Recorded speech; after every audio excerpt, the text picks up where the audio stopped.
Agora vamos para mais uma reportagem da série que você vem acompanhando durante essa semana. Desesperança, inutilidade, falta de propósito. Se para os adultos esses sentimentos já são difíceis de lidar, para as crianças e os adolescentes são ainda mais complicados. Por isso, falar sobre esses sentimentos é o primeiro passo para prevenir que o pior aconteça. Hoje, no Dia Mundial de Combate ao Suicídio, o Jornal da Tarde vai mostrar como o trabalho de ONGs e de profissionais em saúde mental ajudam a tirar os jovens do sofrimento e a encarar o problema de frente.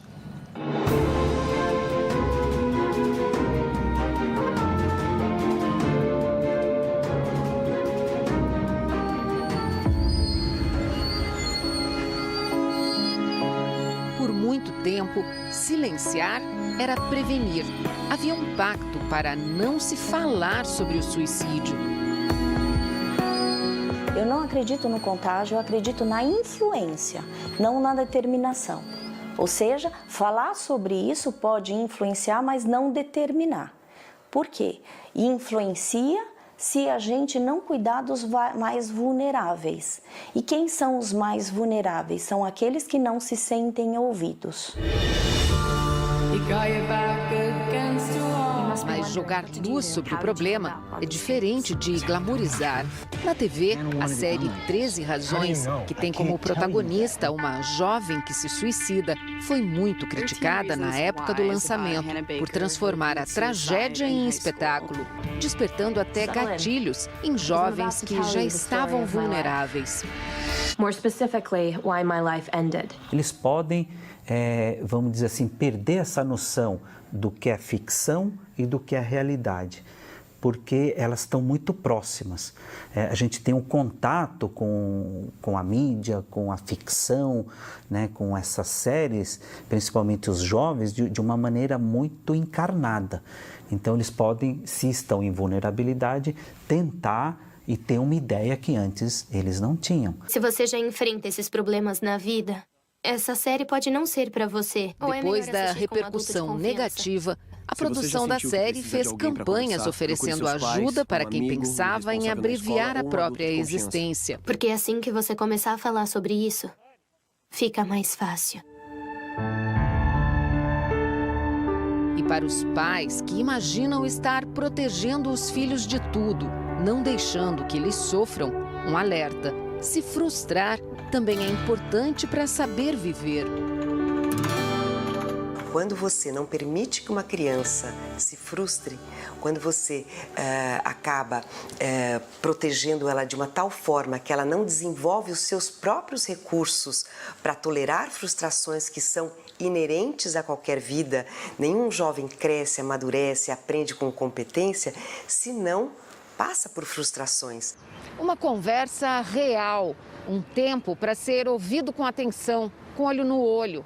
Parece simples, mas um bate-papo assim, de verdade, tem sido cada vez mais raro nessa era das redes sociais virtuais.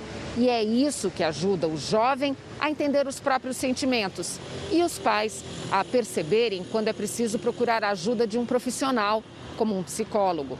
Eles se sentem bem quando falam com terapeutas, quando o terapeuta dá 1 hora para ouvi-los. Eu acho que mais do que falar, a gente tem que ouvir. Em São Paulo, as escolas estaduais da rede pública vão receber o reforço de 1.000 psicólogos a partir de novembro. Depois da quarentena, pesquisas indicam que 55% dos professores querem esse apoio emocional. Entre os estudantes, 75% estão mais ansiosos, irritados ou tristes depois da pandemia. O programa Psicólogos da Educação pretende dar apoio à direção das escolas para que elas saibam como lidar com essas carências e tentar prevenir problemas mais graves.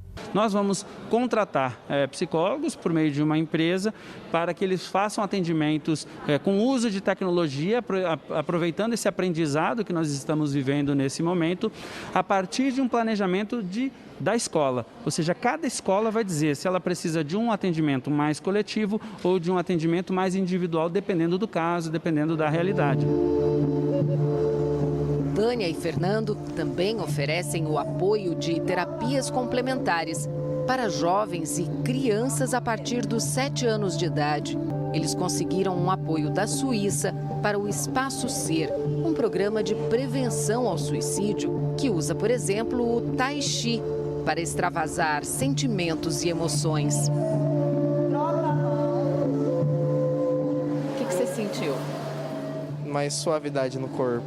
A gente anda muito estressado ultimamente, né? É bom fazer uma atividade diferente. A gente, no nosso trabalho, percebe que uma quantidade significativa dos jovens, pelo menos 5, 6% deles, tem um sofrimento que depassa, vamos dizer, o que seria um padrão, se bem que hoje não existe propriamente um padrão, mas esse sofrimento chega a níveis muito altos. A partir do momento que você tem o Tai Chi ou uma atividade de cunho realmente assim, que tragam eles para uma velocidade menor de raciocínio, de pensamento, onde eles se interiorizam, eles têm a possibilidade de retrabalhar esse sentimento e ser talvez um pouquinho mais bem compreendidos por eles mesmos.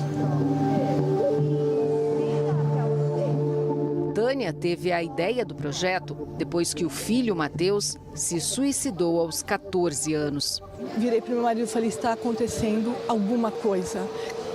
E eu tenho certeza que não é só com meu filho. A gente acha que isso não acontece com pessoas estruturadas, com uma família sólida, mas pode acontecer com qualquer um, em todas as idades, todas as religiões, todas as crenças. As pessoas não podem mais fechar e achar que isso não vai acontecer com elas, porque pode acontecer. O melhor tipo de trabalho que a gente pode fazer hoje com os jovens é criar ações e espaços para o desenvolvimento socioemocional, para ajudar esses adolescentes a lidarem e ganharem fortalecimento para eles lidarem com conflitos. Então a gente tem que chegar nas escolas, por exemplo, e criar condições de fortalecimento. Enquanto a gente não olha para um sofrimento, as mortes vão continuar, né? Então assim, é emergencial, é uma demanda que a gente precisa realmente cuidar.